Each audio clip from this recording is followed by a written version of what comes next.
Our final speaker, Julie Schweitert Collazo, lives in Queens, is a writer and a journalist, and a mother of three. Julie founded the grassroots collective Immigrant Families Together in, I have 2018 here, but it really, wow, it feels like it's been around longer. Immigrant Families Together works with an all-volunteer staff to bond out immigrants held in detention and reunite them with their children and families. They have raised close to $1 million, reunited over 75 families, and provided resettlement and legal support to dozens more. Welcome, Julie. So we've now raised over $2 million, primarily through crowdfunding.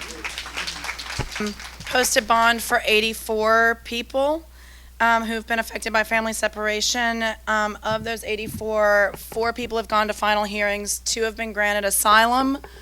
1 has been denied asylum. I'll talk a little bit about her tonight, although it's an appeal. And then 1 is pending because we'll talk about her story tonight as well.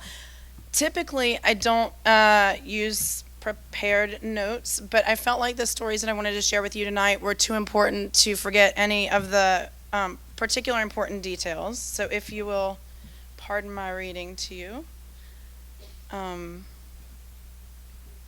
First, I actually want to acknowledge the passing of Representative Elijah Cummings, who is really a true champion of immigration and immigrants, all immigrants, and who, if you heard news this afternoon, that the last official act that he did as a representative was to sign 2 subpoenas to further the investigation into immigration abuses, and so he left us too soon, but I think it's a reminder to us that we have to keep up this work.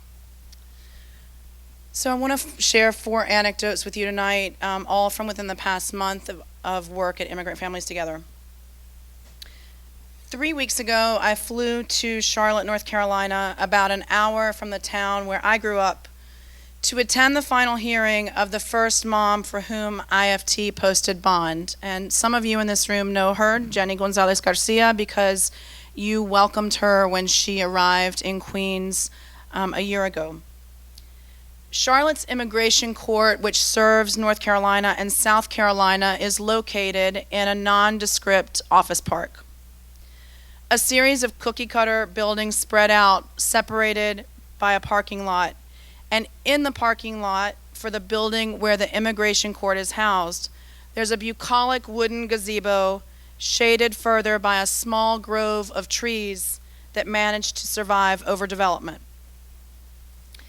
In the gazebo huddle family members of people who are going into immigration court for hearings.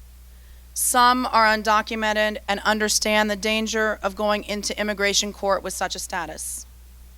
Others are simply too scared, their fear, understandably, outweighing their desire to support the person they love who is appearing before a black-robed judge inside.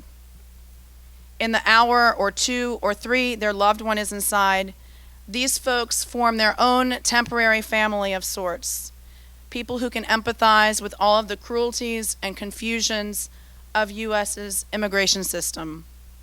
They sit there shifting babies from one hip to another or handing the babies around, drinking coffee and sharing stories, waiting for their loved ones to come out of the doors to share their fate. Inside the building, I put my bag into a bin and place it TSA style on a conveyor belt that feeds into an X-ray machine that can detect any threats that I may try to introduce. I step forward, ready to walk through a metal detector, when the security guard says, "Who are you? Why are you here?" I tell him that my friend has her final hearing at 10 a.m. and I am here to attend to support her. "It already started," he said, although it's 20 minutes before 10. "You can't go in." "But I came all the way from New York," I said. "I'm the person who paid her bond and she asked me to be here." "Can't let you in," he said. I insisted and another guard intervened, informing the clerk of court that I and the 2 other women with me, one an IFT Corps volunteer from New York who had also flown in with me, and another who had flown in from LA, that we wanted to attend the hearing. Reluctantly, we were finally allowed through security and into the courtroom where indeed the hearing was already underway, where the judge looked at us incredulously as if we had just fallen into from a parallel world into his world, his courtroom. And indeed we had. "But you're not her biological family," he said. "No, Judge," we answered. He looked on the mom at the stand and said, "These women can't be your family." "They're not my blood family," she said, "but they're the family I chose for myself." Clearly annoyed by our presence, the judge continued, and within 90 minutes had denied her asylum claim. After an infuriating line of questioning that revealed just how limited DHS and immigration judges are in their understanding of the full arc of immigration and historical dynamics. 2 weeks ago, I go to 26 Federal Plaza in Manhattan to pay 2 bonds. They are the 83rd and 84th bonds paid by immigrant families together. And with the exception of a small handful, I have personally paid all of these bonds with IFT money, signing my name to the bond receipt and assuming all of the legal implications that go along with that. "Here," said the officer, whom I have come to know by first name in the past 14 months that I have been coming here. I look at the piece of paper that he has slid through the window. "Notice to deliver alien," it reads. Typically, I've received these notices by mail. This is the first one I've been served in person. The alien in question is a young man whose mother is dying in Nicaragua. As such, he has made the painful, impossible decision to return to his country. All IFT needs to do to assist him in that goal and to recover his bond is get him a plane ticket back home and bring proof of that ticket to immigration. But of course, it is never that easy. He has no passport because immigration retained it and didn't return it upon his release, a standard practice. Immigration says he must go to his consulate and obtain a travel document that will allow him to return to his home country. But the consulate has already denied him this document since he has no other identification to prove he was born in and is a citizen of their country. And so he is back at square one with ICE holding his passport, wanting to leave the United States and unable to do so. 3. A Honduran family moves from Texas to New York. A volunteer from Long Island wakes up at 4 a.m. to drive into the city and take the family to the Board of Education to enroll their oldest child in school. The Board of Ed assigns the child to a school with the only remaining pre-K seat in the borough. It all seems so easy. When the boy goes to school, eager to hang his backpack in the cubby, the backpack being one of the few items that he owns, and ready to make new friends, the director tells him and his family there is no seat for him. The school has been full since October 1st, and they don't know why the BOE would have assigned him to the school. Volunteers, me, spend hours following up with the BOE, visiting fee-based pre-K programs, and gathering the necessary paperwork to enroll him in one of these. He will finally, we hope, start school next Monday. 4. An IFT volunteer has been working on the reunification of a family separated at the border after zero tolerance because, yes, family separation is still happening. The child has finally been cleared for release and reunification, but the foster care agency calls the child's mother and tells her she has to pay more than $1,000 to get her child back, the cost of his ticket plus the round-trip ticket of the chaperone who's required to accompany him. The mother, of course, is not allowed to work and is not allowed to become a public charge. How can she pay to get him home? At IFT, we know this call is a ruse because we've been fighting it since last September. We know that the foster care agency is obliged to pay the child's and chaperone's fare, and so we called their bluff. Hours later, the foster care agency calls me to say the tickets have been bought by the agency, The mother picked her child up today at Newark, seeing him for the first time in 14 years.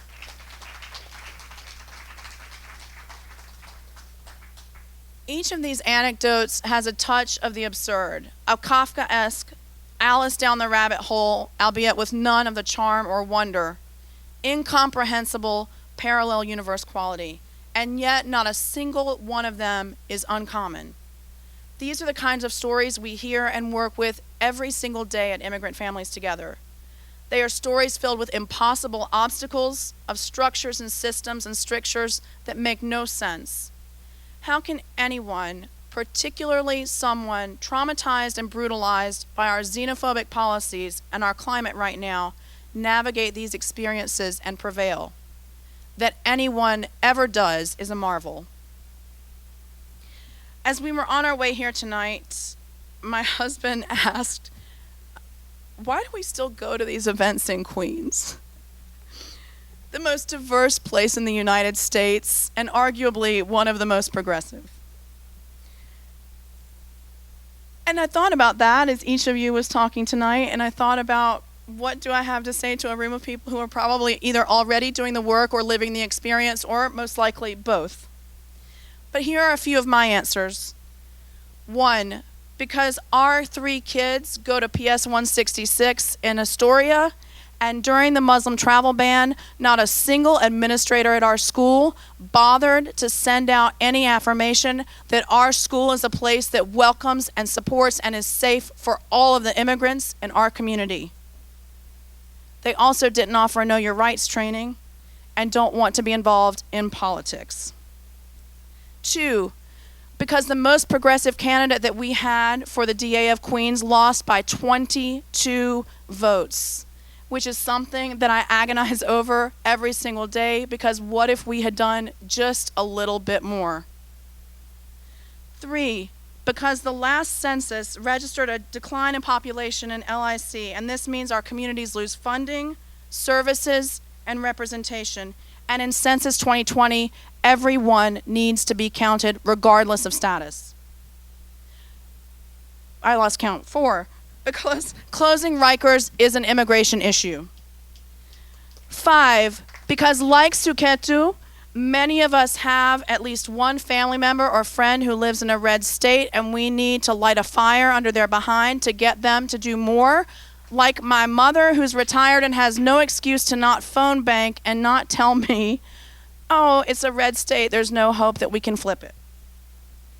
And finally, because it's important for us to be engaged in conversations and strategies and to be reactivated by stories of rage like those shared with you tonight, like the ones that I shared with you, and to recommit ourselves to the work of creating the community where every single one of our neighbors can be supported. And I want to thank Jackson Heights Immigrant Solidarity Network for continuing to organize these events, for continuing to ask us to enter into these conversations with each other and to renew our commitment. I know that this is the reason that I show up to events in Queens, because it helps me remember this community is where I live, and this is the community of people that I want to be part of. So thank you for being here and committing to the work.